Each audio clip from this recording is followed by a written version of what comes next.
Mbola hijanona any Malabo ihany isika satria dia misy maliteratany malagasy maromaro ihany koa any antoerana izay nanoana sy nanotrina ny LGK Plus nandritra iny lalao notanterahana tamin'ny alarobia tolakandro iny. Nisy ny fanadihadiana manokana nataony namana Zakino mahakasika ireto mpijery malagasy ireto. Efa tamin'ny fandalovan'ny bary any Madagasikara tany toerana no nampiseho fanohanana sy firaisankina ireo teratany malagasy mila ravinahitra ny Guinée Équatoriale. Mbola nitohizany tamin'ny LGK Plus izany fihetsika izany tamin'ny fetrehan'ny solitena malagasy ny lalao miverina tamin'ny ekipan'ny Deportivo Unidad atao Malabo. Ny talata hariva andro iray mialohan'ny lalao dia tonga marobe tao amin'ny hotely nisy ny LGK Plus ireo malagasy any Malabo nampiseho firaisankina sy nanome famporisihana ny solitena malagasy. Nanamafy moa izy ireo fa fahafinaretana ho azy ny mahita ny mpiray-tanindrazana aminy tonga any toerana ka anaovan'izao fihetsika izao.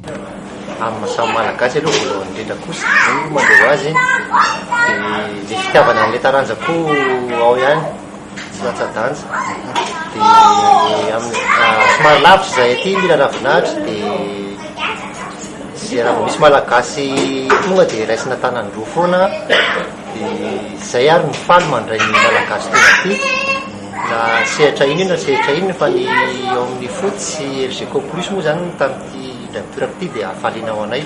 Tsisy hoe antony spesialina manokana fa namany mandeha ho azy ihany le izy ary izay dia manao izay azonay atao.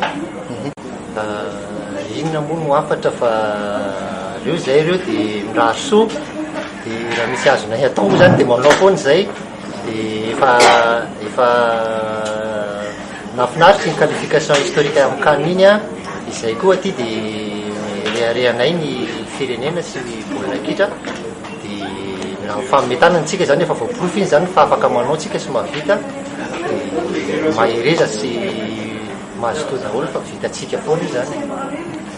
Mianda miambavy mihitsy moa ireo malagasy mipetraka any Malabo amin'ny fanohanana ny ekipa avy aty Madagasikara mandalo any toerana.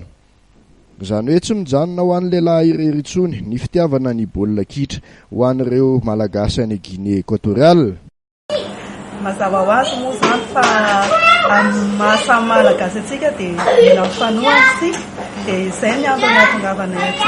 Ny malagasy rehetrarehetra izay tonga aty dia tohananay daholo dia ny LGK Plus moa izany tonga aty amin'izao dia tohananay foana koa. Tsara manamarika fa malagasy manodidina ny 50 no mila ravinahitra ny Malabo amin'izao fotoana izao. Mentrim-piderahana tanteraka ny fihetsika nataon'izy ireo amin'ny fanohanana sy ny fanampiana ny mpiray-tanindrazana amin'ny tena any an-tany lavitra any.